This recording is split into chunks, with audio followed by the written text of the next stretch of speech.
ఒకటైతే మాత్రం వాస్తవం, ఏదైతే ఇప్పుడు ఇరు పార్టీల ప్రతినిధులు మాట్లాడిన దాన్ని బట్టి ఏంటంటే వీళ్ళ మీద వాళ్ళు వాళ్ళ మీద వీళ్ళు చెప్పుకుంటున్నప్పటికి కూడా మార్పులు అనేవి సహజంగా జరుగుతుంటాయి. అది మరి మీరన్న మమ్మల్ని దృష్టిలో పెట్టుకోవడం కూడా చెప్పారు కాబట్టి ఖచ్చితంగా చేయాలి మార్పులు. ఎందుకంటే మేము సాక్షాత్తు ముఖ్యమంత్రులనే ఎవరు ఊహించినటువంటి క్యాండిడేట్లను తీసుకుని వచ్చినటువంటి సందర్భం. అయితే ఇక్కడ గమనించాల్సింది ఏంటంటే భారతీయ జనతా పార్టీ తాలూకా స్ట్రక్చర్ కి నా ముందు ఉన్నటువంటి రెండు ప్రాంతీయ పార్టీల తాలూకా స్ట్రక్చర్ కి చాలా వ్యత్యాసం ఉన్నటువంటి సందర్భం.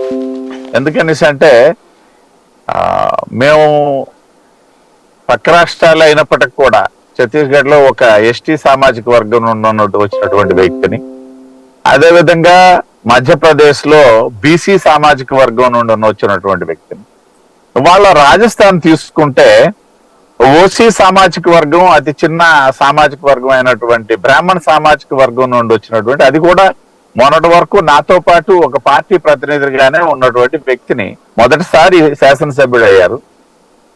శాసనసభ్యుడు అయిన వెంటనే అంటే మా సోదరుడు వెంకటరెడ్డి గారు అనవచ్చు, ఎందుకంటే వాళ్ళ నాయకుడు కూడా అలాగే ఫ్రెష్ గానే ఎమ్మెల్యేగా అయ్యి ముఖ్యమంత్రి అయిపోయాడు అని చెప్పేసి. సరే వాళ్ళది వేరు, అది ఏకస్వామ్యం. మీ మీద నాకు పూర్తి కన్సర్న్ ఉంది. ఎందుకంటే పాప మీరు త్యాగం చేశారు సీట్ తెలుగుదేశంతో పొత్తులో. ఎట్టి బస్సులో మీరు ఎమ్మెల్యే కావాలని మనస్ఫూర్తిగా కోరుకుంటారు. ఎందుకంటే రోజు మీతో ఉన్నటువంటి అనుభవం ప్రకారం అయితే ఈసారి త్యాగం అది వేరే అంశము. అయితే సో మేము రాజస్థాన్ లో ఒక బీసీని నేను చెప్పాను, మరోసారి చెప్తాను, నాతో పాటు మొన్నటి వరకు నిమగ్నమైన వ్యక్తి శర్మ గారు, ఆయన్ని ముఖ్యమంత్రిని చేయడం జరిగింది. సో ఇది ఒక సాహసోపేతమైనటువంటిది.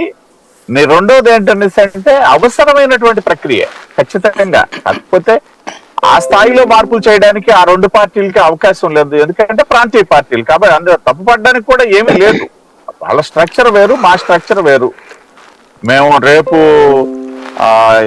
మాకు అధినాయకుడిగా మోడీ గారి తర్వాత ఎవరు అనేసి అంటే వాళ్ళ కొడుకు కూతురు చూపించుకునే పరిస్థితి మాకు ఎక్కడ ఉండదు. కాబట్టి సో ఈ నేపథ్యంలో రేపు నేనైనా అంతే, మా సోదరుడు చెప్తున్నాడు నా మీద ఏదో కొంత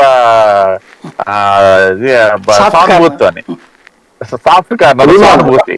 కానీ రేపు పొద్దున్న నా కొడుకు ఛాన్స్ లేదు నా పార్టీలో. ఉదాహరణ చెప్తున్నా, నేను మిస్ అయ్యాను